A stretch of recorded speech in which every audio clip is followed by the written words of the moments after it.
have I got a story for you. Now, what's happened is the Washington Post have done a piece on who won between JD and AH. Apparently, it's content creators. But let's just go into the depths, the bowels of what this actually says.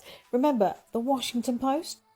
Yeah, the same Washington Post at the heart of the defamation trial.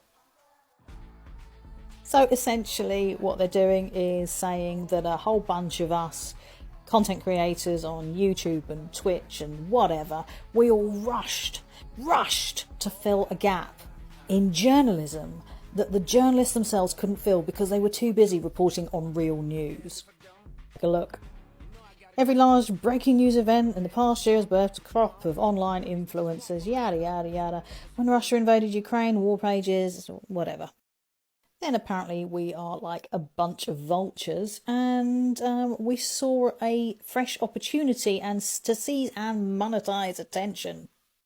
She goes on that she interviewed a 20-year-old guy who has like 1.4 million followers on Instagram. He basically had a hot dude page and he pivoted towards the JD trial.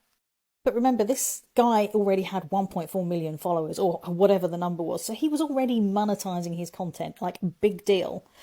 But then she goes on to say that she spoke to somebody at Legal Bites, and she also spoke to the umbrella guy, that umbrella guy. But she didn't.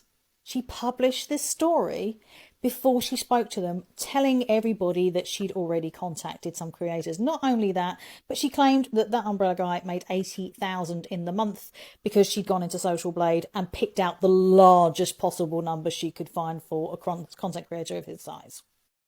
And here's the bit about how they were just way too busy to talk about the trial.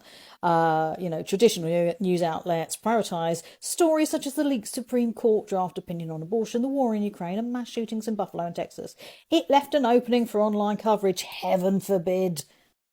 And then she goes to her source, Cat 10 Bars, yes, the very same reporter who I flagged as contacting content creators and then spewing a whole bunch of crap about how the great unwashed had not watched the trial and were not getting the right opinion because we hadn't been consuming their narrative.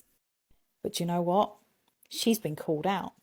And despite saying that us content creators have no editorial code whatsoever, because she basically lied through this article and everybody's called her out, they've had to put a note in.